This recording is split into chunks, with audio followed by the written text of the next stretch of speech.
Bonjour Christophe, Bonjour Alix. je vous remercie de me recevoir. Plaisir.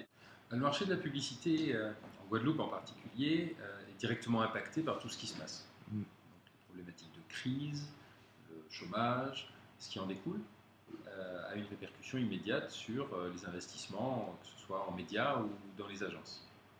Et ça, c'est quelque chose qui est important puisqu'il y a quelques agences, mais pas très importantes, et la plupart d'entre elles ont été assez secouées, d'abord depuis 2009, et puis ensuite avec l'arrivée de la crise européenne et française dans nos îles, puisqu'on n'est pas du tout épargné par tout ça.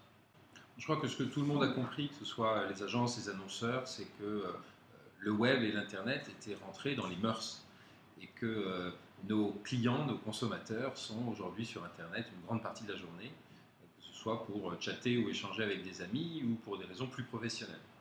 Donc, intégrer la notion d'Internet comme un réel média dans l'ensemble des plans est quelque chose de naturel.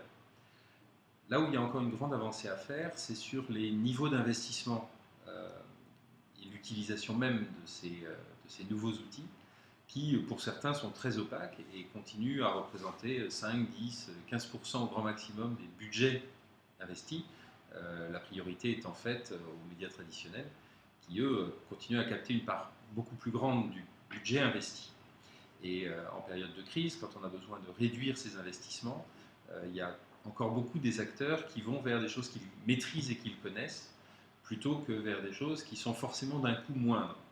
Et ce rapport entre la bonne compréhension et la connaissance de ce qu'est un média, comment on l'utilise et ce qu'il coûte par rapport à ce qu'il peut rapporter, donc son vrai rapport qualité-prix, est quelque chose sur lequel on a beaucoup à apprendre encore. Et il faut qu'on serve, nous agences, mais aussi des gens qui travaillent dans le domaine de l'expertise web et médias, à aller expliquer aux annonceurs dans quelle mesure ils peuvent vraiment faire des gains importants en utilisant ces médias de manière efficace.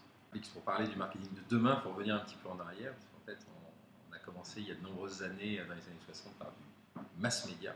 Hein. On a beaucoup parlé, on a beaucoup communiqué à travers les médias traditionnels qui brassaient un très grand nombre de personnes et à qui on s'adressait pour leur dire qu'on avait un produit avant.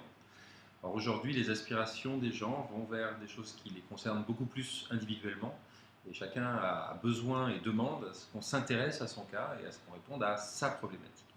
Or, pour pouvoir faire ça, les médias traditionnels sont un peu moins efficaces que des médias nouveaux comme le web, Internet dont on parlait, et qui, eux, permettent non seulement de connaître les aspirations de quelqu'un, de lui faire toucher du doigt l'expérience de ce que peut être un nouveau produit qui va sortir, de ce que peut être un nouveau jeu, de ce que peut être une prise de rendez-vous individuelle pour ensuite aller sur le terrain tester quelque chose.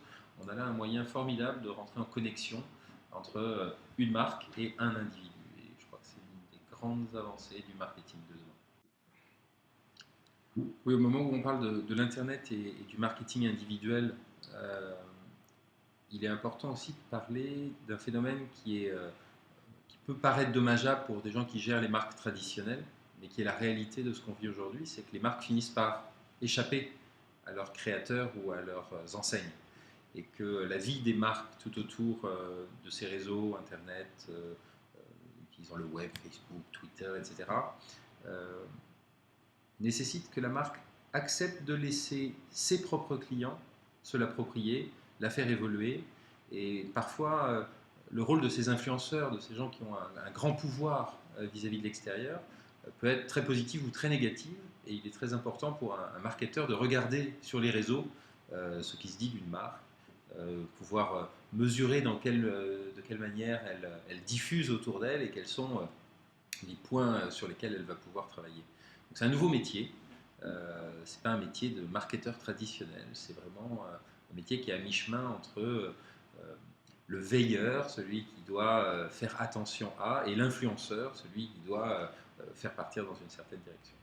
Le sens et l'avenir de l'Internet, c'est d'abord que les annonceurs apprennent à mieux l'utiliser, comprennent bien que tous leurs clients sont plus importants que leurs prospects dans un marché où on a quasiment 100% de l'offre qui est couverte, et qu'à partir de ce moment-là, eh bien, c'est un média formidable pour échanger, pour apprendre à les connaître, pour partager des idées ou de nouvelles idées avec eux, pour les tester, euh, Seulement, voilà, pour faire tout ça, il faut qu'on accepte de mettre un peu plus d'argent dans ces médias-là, au détriment inévitablement